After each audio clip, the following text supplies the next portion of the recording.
Maintenant, pour répondre spécifiquement à la question de façon claire, qui est Tzedakal? Est-ce le Dieu des chrétiens, le Dieu des musulmans, ou est-ce un nouveau Dieu? La réponse tout simplement est...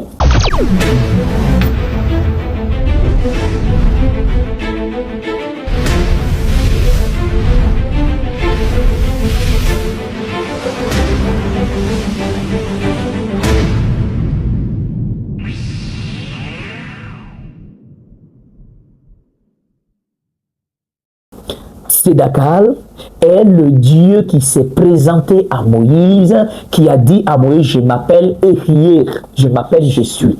C'est le même. Mais pourquoi le même nom n'est pas gardé? Pourquoi ce n'est pas Haya, mais que ça devienne Tzedakal? C'est ce que je venais d'expliquer avec Moïse. Il dit, le nom que je te révèle là, Abraham n'a pas connu ça. Effectivement. Isaac n'a pas connu. Jacob n'a pas connu. Les 12 patriarches, à commencer par Réhouben pour finir par Benjamin, ils n'ont pas connu ce nom-là.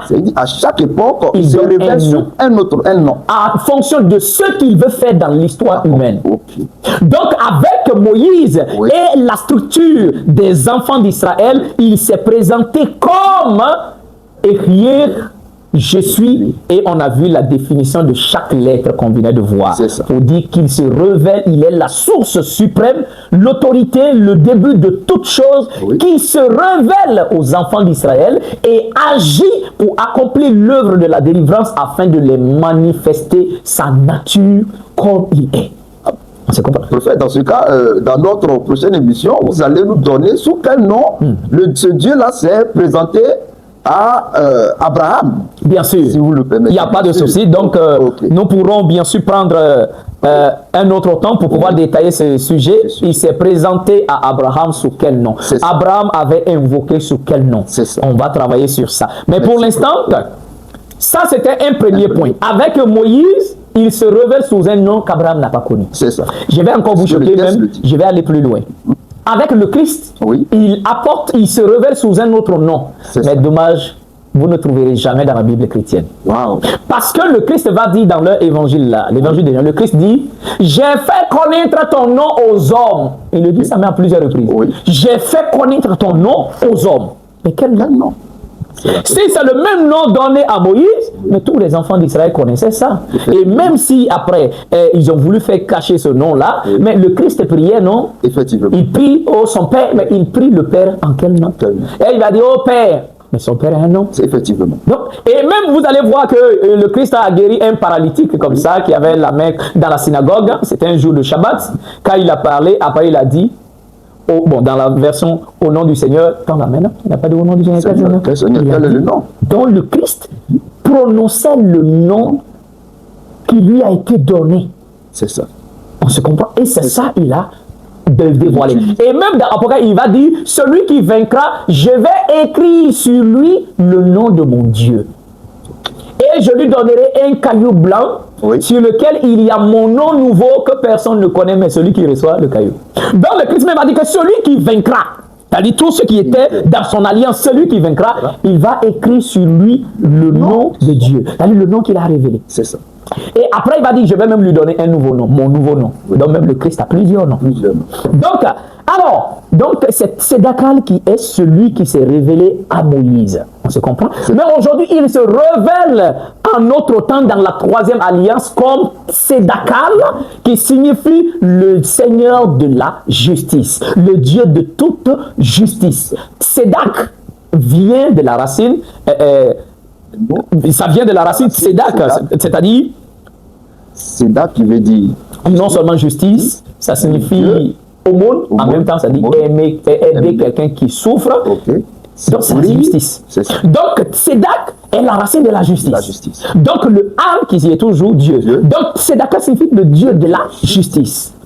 Et cela est très important dans l'épée justicière, le chapitre 1, le verset 6, il nous dit, vous m'invoquerez sous le nom de Tzedakal, car je vous rendrai justice dans ce monde impie. Donc, vous voyez le travail qu'il doit faire avec les enfants d'Israël. au temps de Moïse, il devrait en réalité les faire sortir de l'Égypte par une main puissante. Le verset même le dit, il dit, je vous ai fait monter de l'Égypte par une main puissante. Et c'est la signification du nom même qu'il donne. C'est-à-dire la source absolue qui se manifeste pour accomplir l'œuvre de la délivrance par une main puissante afin de vous dévoiler mon identité réelle. Lui qui est l'origine de toutes choses. Alors que ici, il se présente comme le Dieu de la justice parce qu'il dit le travail que j'ai fait, je vous rends justice dans ce monde impie. Je vais vous rendre justice dans le monde ici. Il dit, vous m'invoquerez sur le nom de Tsedakal. Donc, alors, il faut comprendre que Tsedakal n'est pas Allah. Oui. Il n'est pas le Dieu chrétien. D'ailleurs, le Dieu chrétien, on ne connaît même pas son nom. C'est ça. Parce que son nom n'existe pas. Et ceux même qui vont aller trop loin dans leur bêteté, dans leur bêtise, ils vont en réalité dire que Jésus est Dieu. Bon, mais dans le christianisme, vous voyez que c'est divisé. D'autres qui pensent que Jésus est Dieu, le Père lui-même. D'autres qui ne croient pas. D'autres, ils ont inventé aussi leur notion de Trinité. Donc, vous voyez par là qu'ils sont eux-mêmes confus. D'autres disent que Jésus est Dieu, d'autres disent qu'il n'est pas Dieu, qu'il y a Dieu à part et puis il y a Jésus à part. Tu vois, c'est un millimélo. Alors, dans ce contexte-là, je répète, Tsedakal n'est pas le Dieu chrétien qu'on ne connaît même pas. Et deuxièmement, Tsedakal n'est pas le Dieu chrétien Jésus que certains veulent identifier comme le Seigneur. Ça, c'est la première des choses. Deuxièmement, Tsedakal n'est pas Allah. C'est ça. Je ne dis pas que Allah est un faux Dieu. C'est pas ce que j'ai dit. Je n'ai pas encore dit ça. Je dis que Tsedakal, ce n'est pas Allah. C'est ça. Parce que le mot Allah en arabe signifie tout simplement le Dieu. Le Dieu. Tout simplement. Le Dieu. C'est comme si c'est pas un nom. C'est pas un nom, non. Quand on dit Dieu, Allah, ça c'est en arabe. L'islam qui utilise Allah. Les chrétiens qui utilisent Dieu. C'est la même chose. Allah n'est pas un nom, c'est un titre. Dieu n'est pas un nom, c'est un titre. Seigneur n'est pas un nom. Non, Seigneur n'est pas un nom, c'est un titre. Menuisier, c'est pas un nom, c'est un titre. Docteur, c'est un titre. Avocat, c'est un titre. Médecin, c'est un titre, c'est pas des noms. Un journaliste, ce n'est pas un nom, c'est un titre. Je dis le journaliste. C'est ça. Mais il y en a plusieurs. Il y en a plusieurs. Maintenant, si je dis le journaliste Akachi, là, non seulement j'ai donné ton titre et j'ai donné ton nom. Donc quand on dit Allah, ça signifie le Dieu. Mais quel Dieu? Qui n'est pas identifié. C'est ça. Oh, nous savons que dans ce monde ici, il y a plusieurs dieux, il y en a de bons, il y en a de mauvais. Donc tu me dis que de croire en quelqu'un, que tu donnes un titre, le Dieu. C'est ça. Oui, mais le Dieu, qui? Il n'est pas identifiable. Donc moi, je ne peux pas prier un Dieu qui n'est pas identifiable. Je ne sais pas à qui je m'adresse. Je ne connais même pas sa nature.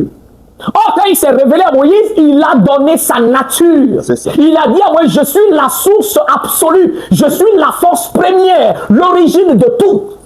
Et c'est moi qui me révèle à vous. Et par ma main puissante, je vous délivre pour vous prouver exactement qui je suis. Et quand il se présente comme Tsedakal, il se présente comme le Dieu qui aime la justice. Et sa mission est d'œuvrer à ce que tous ceux qui subissent l'injustice dans ce monde soient en réalité restaurés. Il vient rendre justice à tous les humains qui sont sous l'oppression. C'est ça. Donc ici, il se présente comme le Dieu de la justice. Et il hait tout ce qui est l'injustice. Là, je connais son identité. Voilà pourquoi j'ai décidé de le suivre. Parce que c'est un Dieu qui ne fera pas du mal à quelqu'un. C'est un Dieu qui ne commettra pas l'injustice. C'est un Dieu qui ne prendra pas parti entre des personnes quand quelqu'un est en train de commettre l'injustice. Donc, il tranche selon la vérité et selon la justice. Donc, et puisque même notre monde d'aujourd'hui, même en Côte d'Ivoire ici, il y a la constitution ivoirienne, il y a la loi ivoirienne, il y a la justice. Dans tout pays, il y a la justice. Mais quand les gens bafouent la justice dans le pays, quand les gens bafouent la justice dans le monde, c'est le rôle de Tsedakal de remettre la justice. Voilà pourquoi j'ai décidé de le suivre et de marcher avec lui pas à pas, être son messager et son médiateur auprès de l'humanité. Maintenant, je répète, Allah, je ne le connais pas. C'est une très grande question que je me poser. Quel est le nom du Dieu des chrétiens et celui également des musulmans? C'est ce que j'ai dit. Le Dieu chrétien n'a pas de nom. Le Dieu chrétien, il n'a pas de nom. Il faut faire très attention, même si les gens vont essayer de blaguer ou de créer la confusion pour faire croire que le Dieu chrétien est celui qui s'est présenté à Moïse, c'est absolument faux. Est-ce qu'on se comprend? Oui. Le Dieu qui s'est présenté à Moïse, Haya ou Ehyeh, a donné des lois, a donné des prescriptions. Il a donné comment marcher avec lui. Il a donné comment lui rendre un culte.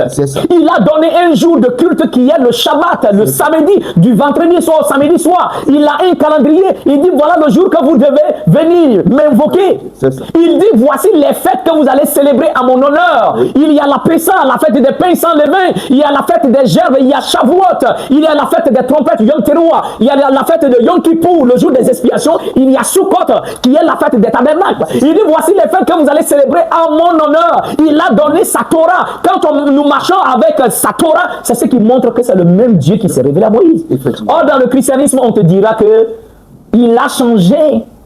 Nous ne sommes plus sous la loi, nous sommes sur la grâce. Le Dieu qui a donné son jour de culte comme le Shabbat, le 7e jour de la semaine, ils ont pris dimanche qui est le premier jour de la semaine. Au lieu d'observer la Pessa pour le Dieu d'Israël, ils ont créé leur Pâques. Au lieu d'observer la fête des pains sans levain, ils ne font même pas, ils n'ont même pas remplacé par autre chose. Ils ne font pas la fête des gerbes. Shavuot, ils l'ont remplacé par ce qu'ils appellent la Pentecôte. Le jour de Yom Teruah, la fête des trompettes, ils ne le font pas. Le jour des expiations, le jour de jeûne obligatoire pour tous les croyants, ils ne le font pas. On se comprend? Et la fête de Sukkot où on doit demeurer dans des cabanes, ils ne le font pas. Donc on ne peut pas me dire que c'est le même Dieu, archi faux. Donc si le Dieu chrétien, là encore, il ne peut pas être identifié et par son caractère, par son culte, c'est pas le même Dieu que donnait à Moïse. C'est ça. Parce que le Dieu qui s'est révélé à Moïse, il a établi un culte, une façon de faire, comment en réalité on doit lui rendre service. C'est ça. Mais le Dieu chrétien, c'est un Dieu qu'on vient l'adorer le jour qui est dimanche, le premier jour de la semaine, alors que le Dieu d'Israël est du vendredi soir au samedi soir qu'on appelle le Shabbat. Le Dieu chrétien a son jour de culte qui est dimanche. Le Dieu qui s'est révélé à Moïse a 8 fêtes fondamentales, alors que le Dieu chrétien, il a donné en réalité une fête qu'ils vont appeler la Pâque, où on doit mettre quelqu'un sur une croix, se promener dans la ville, le chicoter. Et toujours, le Dieu chrétien, c'est lui-là qui va demander aux gens de célébrer janvier, voilà, qui est le premier jour de l'année, alors que le Dieu de Moïse a dit que le premier jour de l'année est dans le mois, est au printemps, la saison du printemps. Donc si, selon le calendrier, ça va tomber en mars. D'accord? Or, le Dieu chrétien demande que l'année débute en hiver, en plein mort d'hiver. D'accord? Et en plus de cela, le Dieu chrétien a plusieurs fêtes, de la Noël, Saint-Valentin, ou soit la fête de Toussaint. C'est pas le même. Donc lui, je ne le connais pas. Maintenant, après, on viendra dire que non, le Dieu chrétien là, c'est Jésus. Alors là encore, c'est autre chose. Donc vous voyez, ce Dieu chrétien là, je l'ai connu pendant 8 ans. Je l'ai côtoyé pendant 8 ans parce que j'ai été chrétien pendant 8 ans. On se comprend? J'ai fait la théologie chrétienne, j'ai fait l'école pastorale pendant 6 ans et j'ai œuvré dans le ministère pendant 2 ans.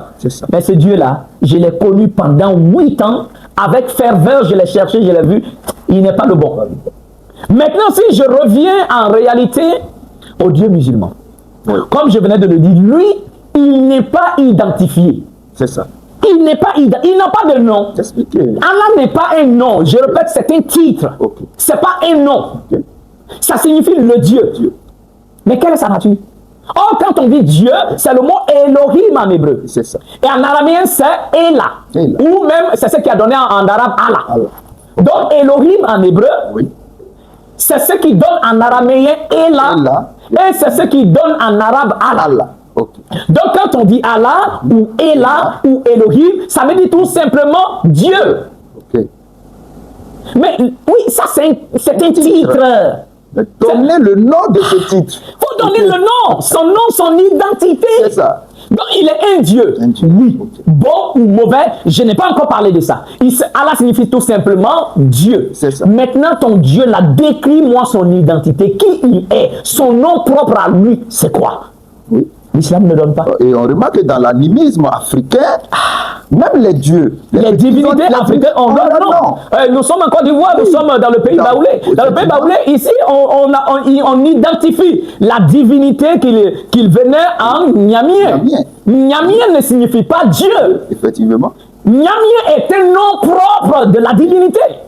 C'est ça. On se comprend? Parce que d'abord, la définition même du mot Dieu, d'abord, Dieu signifie un être suprême qui s'occupe de la vie des humains. C'est ça. C'est ça la définition du mot Dieu. C'est ça. Un être suprême qui s'occupe de la vie des humains. Et il faut même comprendre, un roi est appelé un Éla, c'est-à-dire un Elohim, fait partie des Elohim. Les juges font partie des Elohim. Parce que ceux-là sont souverains. Ils sont des êtres souverains terrestres. C'est ça. Qui sont chargés de s'occuper de la vie des autres humains. C'est ça. Ils font partie des Elohim. Maintenant, quand on monte vers les êtres célestes, comme les anges, ils sont aussi des Elohim parce qu'ils s'occupent aussi de la vie des humains.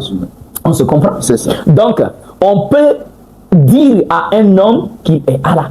Ah, ça va choquer les musulmans. Oui. Un homme est un Elohim. Elohim. Ça, c'est en hébreu. Oui. En araméen, un homme, c'est un Éla. Oui. D'accord? Et c'est ce qui donne en français, en arabe, Allah. Donc, un homme. Quand on excelle par exemple, on peut dire le Dieu de mathématiques, le Dieu de la philosophie. Donc, il y a plusieurs la maîtrise de... Mais j'ai fait 24 ans dans l'islam. Oui. Tout comme j'ai fait 8 ans dans le christianisme, j'ai fait 24 ans dans l'islam. En plus, même si je suis israélite, mais on a été dispersés. Donc ça fait que je suis né en exil. Ok, une partie de la famille s'est convertie à l'islam depuis des années. Donc je suis né musulman. J'ai pratiqué pendant 24 ans. Là encore, j'ai côtoyé où je suis né dans la main de cette divinité qu'on appelle Allah, jusqu'à j'ai grandi. Mais tous les 24 années passées là, je n'ai pas pu l'identifier parce qu'il n'a pas de nom. C'est ça. Son titre, c'est le Dieu, mais pas de nom. Comment l'identifier? On ne sait pas. Maintenant, si même nous voulons arriver à identifier qui il est, c'est ça. Quelle est sa nature, quel est son comportement, là on peut voir à travers son prophète et à travers les agissements. Alors, je prends un. Okay.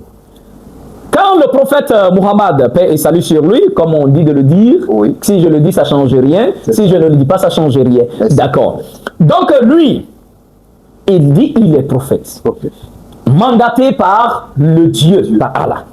C'est bon. Et on ne refuse pas un prophète. Effectivement. Donc, puisqu'il y a plusieurs divinités dans le monde, quelqu'un qui se dit il est prophète de telle divinité, nous, on veut seulement qu'il soit clair. Qui? Son identité. Il faut connaître l'identité. Lui, il n'a pas présenté l'identité. Il a dit seulement, c'est le Dieu. Mais pas son nom. D'accord. Et c'est lui qui demande de faire une guerre sainte. De tuer les autres qui ne croient pas en lui. Donc, la première nature de ce Dieu, c'est que, il demande de tuer ceux qui ne croient pas en lui. Je ne peux pas trop identifier ça au Dieu chrétien parce que le Dieu chrétien, comme je l'ai dit, on ne connaît pas son nom, et même ceux qui l'appellent Jésus. Dans le texte que les chrétiens aiment utiliser, le Nouveau Testament, il n'est jamais spécifié quelque part d'aller tuer des personnes. Effectivement. Ça, il faut être clair. Donc, mais alors que dans le Coran, bien sûr, par contre, celui qui ne croit pas en l'islam est un mécréant. Il faut même lui ôter la vie. Ok? Ça, c'est un premier point.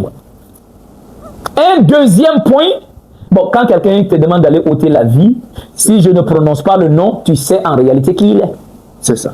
Ça, c'est un premier point. Un deuxième point, il demande en réalité, ces dieux-là, à tous les humains de sortir de leur territoire pour aller uniquement dans un lieu chez les Arabes là-bas, pour aller faire les pèlerinages. D'accord? Et que même au paradis, on va donner des femmes à des vierges, à ceux-là qui sont croyants. Et là-bas, ils pourront vivre toujours dans les relations sexuelles, bien sûr. Ils ont des vierges. Ça, c'est une affirmation énorme. Et on ne fait que déterminer qui il est, tout simplement. Donc, il y a ça. Donc, dans son paradis, ce Dieu-là, il demande de tuer ceux qui ne croient pas en lui. Il dit que dans son paradis, on aura des femmes. Ce qui veut dire que je ne sais pas c'est quel type de paradis où on a le plaisir sexuel. Donc, ça. Et je vais appuyer plus loin. Il dira, si tu as les moyens, parce que c'est l'ordre qui est donné, si tu as les moyens, tu peux prendre au nombre de femmes que tu veux. C'est ça. Le prophète en a dépassé. Mais il lui dit, si tu as les moyens, tu prends 4. Mais si tu vois que tu ne peux pas être juste envers ces femmes, donc tu restes avec une. Mais il ordonne quand même une condition si tu as les moyens de prendre jusqu'à 4. Donc, dans ce monde-là, comment mettre des femmes en réalité ensemble et puis être juste envers ces femmes. Ça ne tient pas la route. Même avec 2 femmes, c'est pas possible. Donc, et à travers ça, un Dieu qui ordonne d'avoir 4 femmes, et en plus, il promet encore des femmes dans le paradis. Alors, dans ce contexte-là, c'est un Dieu qui a beaucoup de femmes. Effectivement. Donc, la récompense qu'il trouve bon à donner à ses serviteurs, ce sont des femmes. Okay. Donc, déjà là, tu peux déterminer qui est ce type de Dieu. On va encore aller plus loin. Okay. Toujours pour identifier qui il est, c'est ça. Il va ordonner d'aller faire la guerre, comme je venais de le dire, et de venir avec des esclaves et de les prendre. C'est ça. Donc, c'est un Dieu qui ordonne l'esclavage. Oui. Qui ordonne l'esclavage. Qui n'est d'ailleurs pas une bonne chose. Qui n'est pas une bonne chose. Comment un humain peut être esclave d'un autre humain? Ça, c'est pas bon. Tu vois? C'est ça. Et, je ne sais pas si c'est le 5e point pour aller. Oui. Ce Dieu-là, il va encore aller plus loin. En dehors de l'esclavage, en dehors de tout ça, puisque l'esclavage en Afrique, ici, la traite négrière, il y a été les Occidentaux, oui. Ok, et les Arabes, bien sûr. Effectivement. Ils ont vécu dans ça. Alors, mon bien-aimé, avec tout ça, sincèrement, moi, ce Dieu-là ne me sied pas. C'est ça. Il ne me convient pas. C'est ça. Je trouve que ce n'est pas une notion de justice ou d'aller demander à l'autre de tuer l'autre. Non, non. Est-ce qu'on se comprend? C'est ça. Donc, moi, sincèrement, je ne peux pas donner un Dieu comme ça. Et après, je répète, il n'est pas Tzedakal. Okay. Parce que Tzedakal n'ordonne jamais l'esclavage, n'ordonne jamais la mort de qui que ce soit. Même les animaux, Tzedakal nous a interdit de tuer les animaux et de les manger. Je comprends pourquoi vous insistez sur ce nom-là. Tzedakal, le Dieu de la justice. Qu'est-ce que la justice te demande? Doter la vie à un être pour que toi, tu puisses augmenter ta vie. Non. Non. Non. L'animal vit. Je ne peux pas le tuer pour le manger pour que moi je puisse vivre. Je ne peux pas lui ôter la vie pour avoir la vie. Mais le propre écrit, la Bible dit, tu ne tueras point. Ah bon, voici le commandement. Donc alors, Tzedakal est le Dieu de toute justice. Il n'est ni le Dieu chrétien qui a totalement dit le contraire de la Torah. C'est ça. Il n'est ni le Dieu de l'islam. Oui. Lui qui ordonne aussi tout ce qu'on vient de citer là. Mais plutôt, il est le Dieu qui s'est présenté à Moïse. Quelqu'un va me dire, oui, mais le Dieu de Moïse demandait d'aller faire la guerre. Ça, ce sont des falsifications. Le Dieu d'Israël n'a jamais ordonné d'aller faire la guerre. Okay. Quand il a libéré les enfants d'Israël, ils arrivent à Mara, l'eau est amère. On jette le bâton dans l'eau et puis ils boivent. Et après, là, le Seigneur donne des lois. Il dit, vous ne tuerez point, à moins que vos vies soient en danger de mort. Okay. Ils ont supprimé ça dans la Bible. Okay. On se comprend? Oui. Donc il dit, attention, le fait que vous arrivez à tuer, c'est quand vous êtes en danger de mort. Okay. Quand un animal vous attaque, il vous met en danger de mort, là, légitime défense, vous pouvez le tuer. C'est ça. Même si c'est un humain, pareil. Donc c'est dans ce contexte-là que les enfants d'Israël pouvaient se défendre contre les ennemis qui les attaquaient. C'est ça. Mais ils ne se levaient pas comme ça pour aller attaquer un autre peuple qui est tranquille dans son coin. Oui. Donc, vous voyez un peu. Donc, alors, voilà un peu, en réalité, qui est Tzedakal. Il n'est ni Allah, il n'est ni Jésus, ni l'autre Dieu qui n'est pas identifiable dans le christianisme. Oui. Mais il est celui qui s'est présenté à Moïse et aujourd'hui, il se présente comme le Dieu de la justice. Donc, voilà ce que je pouvais dire par rapport à tout ça. Merci, prophète.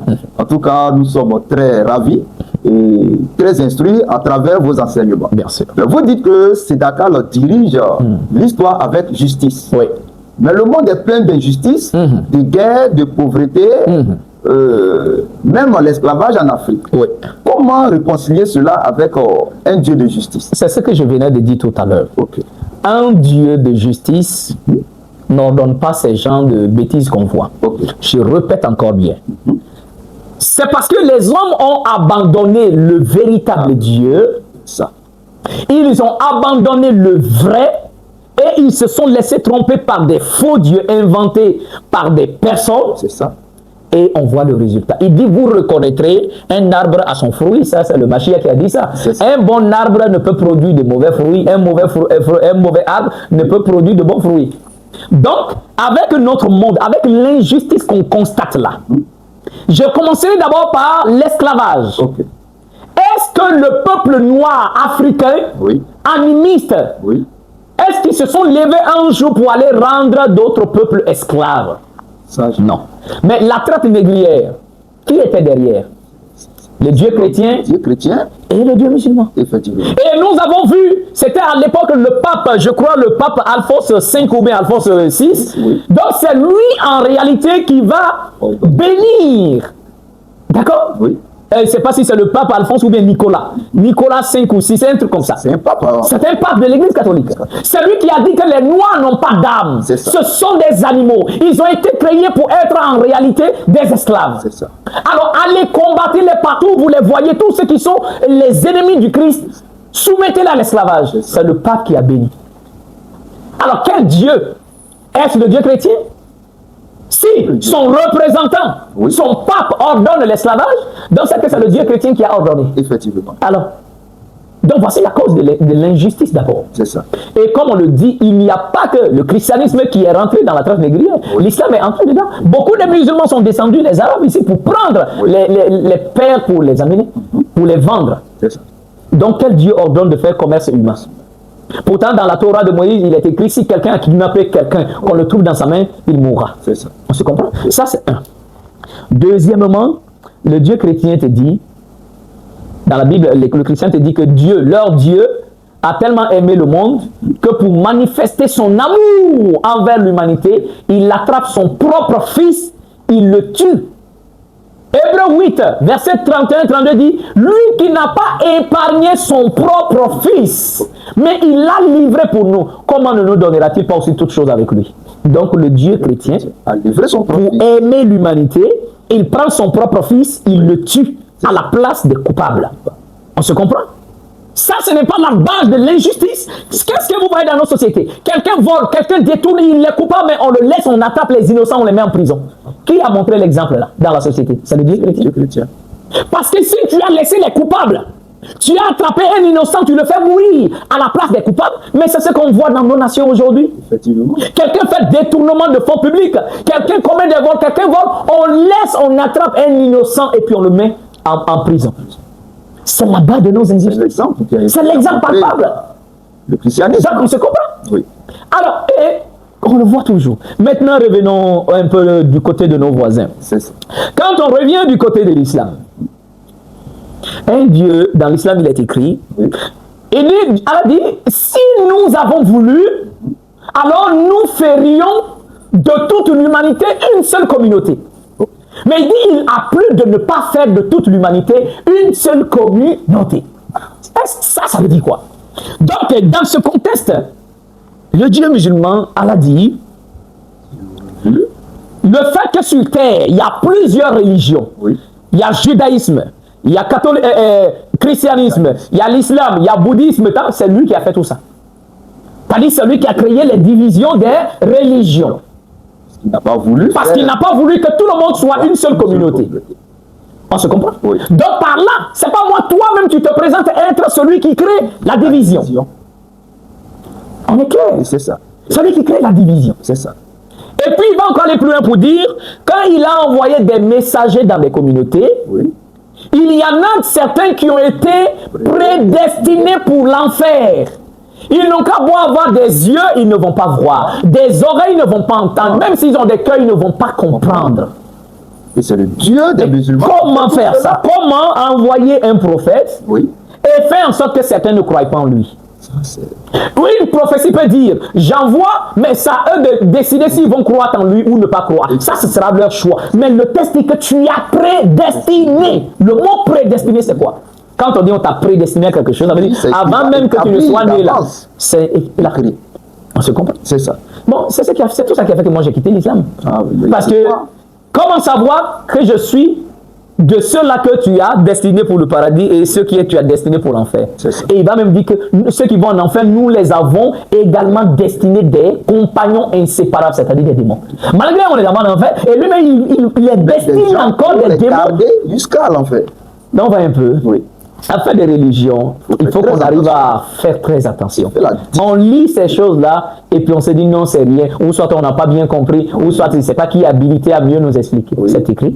On est tous allés à l'école. Si c'est le cas, il fallait le laisser en arabe. Là, comme ça, celui qui veut lire, il apprend arabe et il lit. Mais on l'a traduit en français. Quand on l'a traduit en français, donc il y a ce qui est écrit. Et c'est la même chose. On se comprend. Et voilà en réalité ces éléments. Donc, quand on voit l'origine de l'injustice dans le monde, nous savons quels sont les dieux qui sont derrière. Parce que si tu crées la division, toi-même, tu n'as pas voulu faire de toute la terre une seule communauté. Oui. Donc, c'est ce que tu occasionnes la guerre des religions. Tu occasionnes tout ce qui est impudicité. Et en plus, tu viens dire que quand tu envoies des prophètes, il y a certains qui croient, il y a certains qui sont destinés à l'égarement. Donc, tu fais du favoritisme. Certains que tu aimes, d'autres accompagnent dans leurs égarements avec des démons. Et c'est ce que je viens de dire. Tu vois, avec Moïse, le Seigneur n'a jamais ordonné à quelqu'un d'aller prendre 2 femmes. Effectivement. C'est quelque chose même, il n'a même pas parlé. Mais il dit, au cas où quelqu'un a 2 femmes, oui. Voilà ce que tu dois faire. Et là encore, on était dans un contexte bien précis. Donc voilà ce que tu dois faire. Tu ne dois pas diminuer la nourriture de la première, ainsi de suite. C'est ce que la parole dit. Lorsque tu donnes... Voilà. Mais si toi-même tu dis, si tu as les moyens, va prendre 4. Là, c'est toi qui dis d'aller prendre. À quel moment on dit un homme a les moyens? Voilà. À quel moment? À quel moment? C'est ça le problème. Or, dans ce contexte-ci, j'ai 4 femmes. Je les mets sous mon toit. Les 4, comment elles vont vivre? Comment les enfants vont vivre? C'est ça. La preuve en est qu'on voit clairement dans le monde. Même avec une femme, les enfants, on voit. Donc, les femmes sont en division constante. C'est ça. Guerre de foyer. Après, guerre d'héritage. Surtout. On se comprend? Oui. Ah, papa n'est plus là. Donc, moi, c'est la maman qui est ici. Les enfants sont divisés au fur et à mesure. Et on va faire beaucoup d'enfants. Beaucoup d'enfants qu'on ne peut même pas prendre soin. Stabilité dans le foyer. Beaucoup d'enfants qu'on ne peut même pas prendre soin. Et quand on a beaucoup d'enfants qui n'arrivent pas à manger, pas finir, c'est quoi? Du vol. On va voler. C'est ça. Et encore, quand on regarde dans les rues, oui. Ceux-là qui mendient le plus, ils viennent de quelle croyance? Voilà un problème. C'est une question. Quand on voit dans la rue, des grandes personnes, des papas avec leur barbe, dans leur boubou, les mamans assises au bord des routes, oui, en train de mendier. D'autres, c'est devenu métier. Qu'est-ce qui a fait ça? Je trouve normal même que cela se fasse. Pourquoi? Parce que le système interne n'est même pas encore cohérent en soi-même. Et ça crée plus de dégâts. Donc, alors voilà en réalité la différence entre ces choses. Et Tzedaka n'est pas la base de tout ce que nous vivons comme injustice, instabilité dans le monde. Mais par contre, il vient régler ces choses-là, réconcilier l'humanité. Voilà pourquoi dans Ésaïe, le chapitre 19, verset 19, il dit, quand les Misraimites vont crier à l'Éternel, à cause des oppresseurs, à cause de l'injustice, il envoie un sauveur. Et quand celui-là vient, le texte dit, il fait en sorte qu'il y ait un culte commun. Alors que notre Dieu avait dit, s'il avait voulu, il allait faire de toute la terre une seule communauté, mais il n'a pas voulu. Donc lui, il a créé division de communautés sur terre, diverses communautés. Alors que Tzedaka dit, quand il envoie son prophète, c'est pour unifier tous les peuples de la terre en un seul culte d'abord. Et Mitzrayim, l'Assyrie, et puis même Israël deviennent ensemble un seul peuple pour pouvoir rendre culte à l'Éternel. Donc le Dieu Tzedaka est le Dieu de la justice, le Dieu de la restauration, le Dieu de la réconciliation, le Dieu de l'entente, le Dieu de la communion, le Dieu de la fraternité. Alors que d'autres sont des dieux de division, des dieux de guerre. Donc voilà ce que je pense. On retient par là que l'éternisme prône l'unité. L'unité. L'amour. L'amour pas seulement entre les humains, entre l'homme et l'animal. Ne pas tuer un animal. Respecter l'animal. Respecter toute vie terrestre, bien sûr, qu'il soit humain ou animal. Vivre là, voilà pourquoi le premier commandement que Tzedaka nous a donné, le commandement même de son alliance, et c'est tellement un commandement tellement grand, on n'a pas placé ça dans les commandements secondaires. Il dit, vous serez pour moi des êtres justes, droits et légaux en toutes choses. La justice, la légalité, la droiture en toutes choses. En toutes choses. Voici les 3 piliers de la foi. C'est ça. Je ne dis pas les 3 piliers de l'éternisme. Je dis les 3 piliers de la foi. La justice, la droiture et l'égalité. Comme le Christ pouvait dire aux pharisiens dans Matthieu 23, il dit, malheur à vous pharisiens, scribes, hypocrites, parce que vous payez la dîme de la menthe, du cumin, du fenouil, et vous laissez ce qui est plus important dans la loi, à savoir la justice, la fidélité et la miséricorde. Justice, fidélité, miséricorde. Donc, au temps de Moïse, même du Christ, voici ce qu'on pouvait appeler devise. Si par exemple en Côte d'Ivoire, on dit quoi? En Côte d'Ivoire, c'est travail. L'union, discipline. Union, discipline, tout ça. Travail. Donc, en Guinée, ce sera, je ne sais pas, juste travail, justice, solidarité. Chaque pays a quand même 3 éléments pour pouvoir identifier. Donc, avec Moïse, avec le Christ, il a dit, attention, en Israël, c'est-à-dire la devise en Israël, c'est quoi? Justice, miséricorde et fidélité. On se comprend? Avec Israël. Maintenant, l'éternisme, où ça devient Israël et toutes les nations, le Tzedaka nous donne trois choses. Vous serez juste en toutes choses. Oui. Tout comme tout le temps ancien. Toute la justice. Oui. Et juste, droiture et égalité. Justice, droiture, égalité. Donc voici notre Église. Okay. Donc alors voilà en réalité ce que je pouvais dire par rapport à tout ce que nous venons de dire. Merci prophète. Et vous avez également souligné, mentionné le livre de Deutéronome 28 oui. et l'esclavage. C'est là que se trouve l'affirmation la plus connue de votre mouvement, oui. que les Africains sont des Israéliens. Oui, il faut faire... bon, disons, les Africains ou l'Afrique, sinon que Israël se trouve en Afrique. Voilà. C'est la précision. Voilà. Israël est en Afrique. Oui. On aura peut-être autre entretien sur le véritable Israël et le faux Israël usurpateur. La prophétie de Deutéronome 28 est claire. C'est ça. Dans Deutéronome 28, il faut comprendre que le peuple avait péché contre, il a donné des lois. Il dit, si vous obéissez à ces lois, voici les bénédictions qui viennent. Mais si vous péchez, les conséquences vont être graves. Vous serez dispersés. La pauvreté va vous frapper. Les guerres, l'injustice, vous serez esclaves. Et il dira même que, je vous ai dit que vous allez retourner en Égypte sur des bateaux.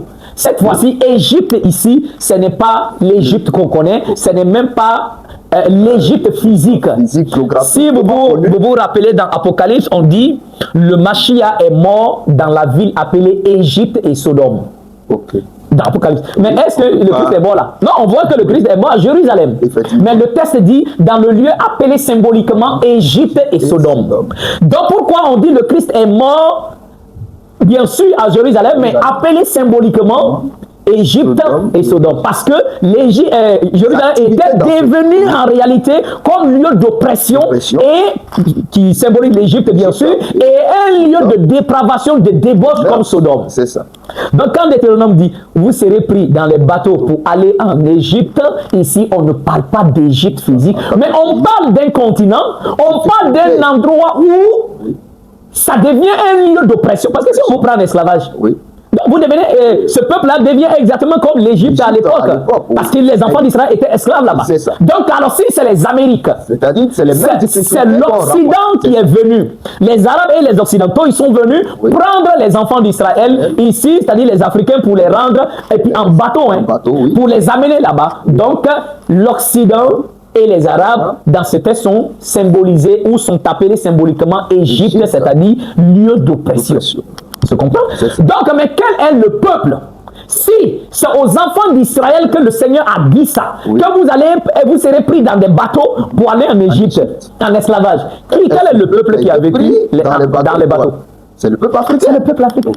Au temps de la trace des grillères, on a pris les parents ici pour les amener. Donc un seul a compris ça.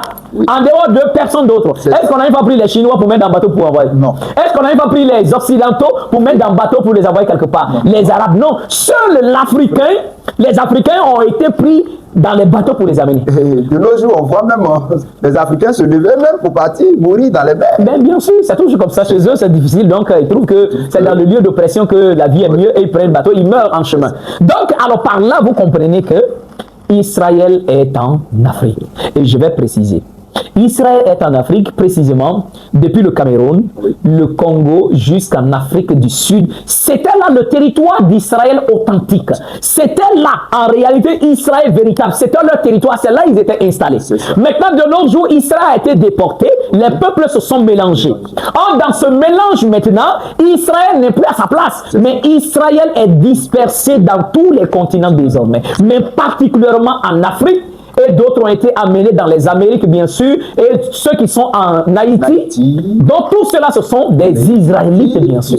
Donc, aujourd'hui, en réalité, même si en Afrique, il y a toujours les Mitzraïmites, il y a toujours les Assyriens, en réalité, Israël est beaucoup peuplé. Pourquoi le Seigneur, aujourd'hui, ne peut plus conserver un seul peuple appelé Israël? Parce qu'ils se sont mélangés. Ils se sont mélangés. Les Israélites ont fait des enfants avec les Assyriens. Les Assyriens ont fait des enfants avec les Israélites. Les Israélites ont fait des enfants avec les Mitzraïmites. Donc, désormais, les Israélites de nos jours ne sont plus Israélites avec le sang très pur, mais il y a eu mélange, mixage, bien sûr. Et donc, c'est dans ce contexte-là, Ésaïe 19 trouve sa place. Parce qu'en Ésaïe 19, Israël mon peuple, la Syrie l'œuvre de mes mains, Israël mon héritage. Et il dit, ils vont former désormais un seul peuple. Donc ici, le Seigneur ne peut plus faire une distinction, et ça serait vraiment impossible, de faire une distinction entre Israël et Mizraïm. Ça, c'est pas possible. C'est ça. Je vais prendre un exemple. En Côte d'Ivoire ici. Oui. En Côte d'Ivoire, il y a ce qu'on appelle les Yakuba. Les Yakuba. D'accord, c'est la tribu de Dan. Israélite, la tribu de Dan. Donc les Yakuba, ils sont là. Ils se sont mariés à des Baoulés. Ils se sont mariés à des Senoufos. Ils se sont mariés à des Ani. Ils se sont mariés à des Bété. Ils ont fait des enfants. Oui. Mais les enfants là deviennent quoi? Quand c'est un brassage. Donc les enfants ne sont ni Israéliens, ne sont ni Africains, mais ni Mizraïmites. Donc ils sont au milieu. Donc c'est pour dire aujourd'hui, être Israël, ce n'est plus ce qui est important. C'est ça. Donc aujourd'hui, le Seigneur a décidé que tous les trois peuples-là forment désormais un peuple et c'est l'Afrique en entier. Effectivement. Donc, se comprend? Donc, en réalité, c'est pour vous dire que Deutéronome 28, pardon, c'est Israël qui l'a accompli. Mais le fait que quand ils sont venus d'abord, ils ont été dispersés, ils se sont mariés avec d'autres peuples. Et il y a eu ce mixage-là, donc tout le monde est devenu en réalité un seul peuple. Donc, quand l'esclavage est venu, les Israélites, les Mizraïmites égyptiens, tous. Et d'ailleurs, il y a même une prophétie pour ça. La prophétie de Jérémie. Jérémie dit en réalité, puisque les enfants d'Israël se sont confiés aux fils de Cam, c'est-à-dire les Camites, y compris les enfants d'Israël, y compris les Camites, les Mizraïmites, et tous, on les amène en exil. C'est ça. Et c'est cette prophétie qui s'est réalisée.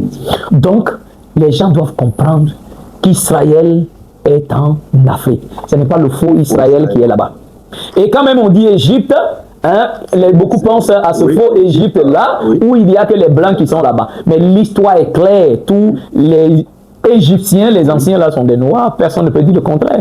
Donc Israël pareillement. Or aujourd'hui, l'Égypte est remplacée par un peuple blanc. Ce sont les Romains, les Grecs, tous ceux qui habitent là. Le véritable Israël, un peuple Kazakh se lève, il dit c'est eux Israël, qui sont tous des Blancs. Oui. Donc Israël est un peuple noir. En Afrique, bien sûr, les Kamites sont des peuples noirs. Les Assyriens même sont noirs. Ils sont même africains aussi. Même s'ils sont allés créer un faux État qu'on appelle Assyrie aujourd'hui, qui est devenu Syrie, et qu'il y a des Blancs là-bas. Non. Les trois peuples sont africains. Merci. Et l'Afrique est au cœur de la prophétie de restauration. Parce que c'est l'Africain qui a subi l'injustice. Et Sédakal est là pour rendre justice aux Africains, rendre justice au continent africain. Voilà pourquoi la prophétie d'Ésaïe dit, les Mizraïmites crieront à l'Éternel à cause de leurs oppresseurs. Et lui, il les enverra un sauveur. Un sauveur est promis au peuple africain. Mais vous voyez, quand ces mêmes Africains-là, au lieu de suivre leur sauveur qui les a été promis, mais ils suivent plutôt un Jésus inventé par les colombes qui vient encore les maltraiter. Donc, voyez un peu. Donc, voilà ce que je pouvais dire par rapport à cette notion. Merci, prophète. Merci vraiment du fond du cœur.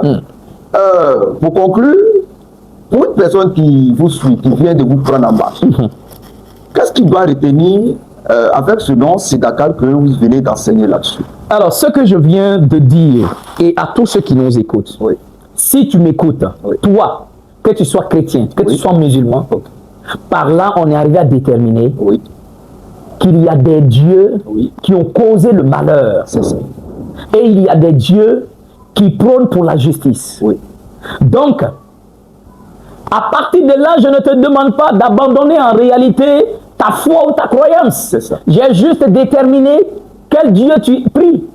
J'ai dit, si tu es chrétien, par exemple, c'est que ton Dieu est capable de punir les innocents à la place des coupables. C'est ce sur quoi le christianisme est fondé. Dieu laisse les coupables, il tue son fils qui est innocent. D'accord. C'est un sacrifice humain. Et avec tout ce qu'on voit, et à partir de là, on a vu que le christianisme a été établi sur des guerres. D'accord. Si tu es musulman, là encore, j'ai donné les critères pour ça. Donc, à partir de ce niveau, moi, j'appelle tous les hommes à revenir au véritable Dieu. Je ne dis pas que le christianisme est à 100% mensonge et que l'islam est à 100% mensonge, mais ce que je dis, c'est que ces deux-là, ces deux grandes religions, ont des fragments de la vérité. Ces deux religions, en réalité, sont les déformations de l'histoire authentique et du véritable Dieu qui s'est révélé à Moïse.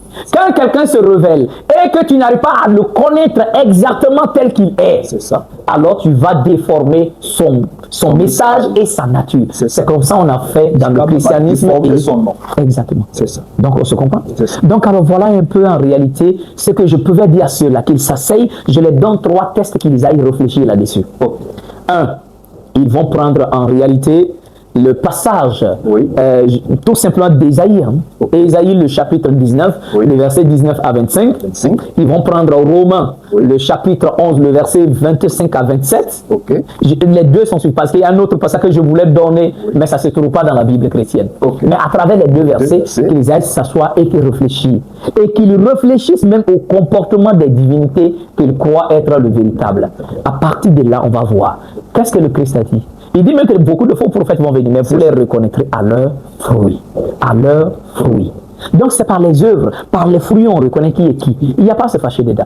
Donc alors voilà ce que je pouvais dire, bien sûr, par rapport à tout ce que nous sommes en train de dire. Oui. Et si vous le voulez, dans notre prochain interview, peut-être, nous pouvons parler de la mission même du Christ. Ok. Donc alors voilà en réalité ce que je pouvais dire. Merci, prophète. Merci pour tous ces enseignements, ces explications. Merci aux téléspectateurs, aux auditeurs qui nous ont suivis tout le long de ce moment. Et nous vous disons shalom. Shalom, shalom, merci. Alors, chers téléspectateurs, nous sommes à la fin de notre entretien. Nous vous donnons rendez-vous pour une prochaine fois. Shalom.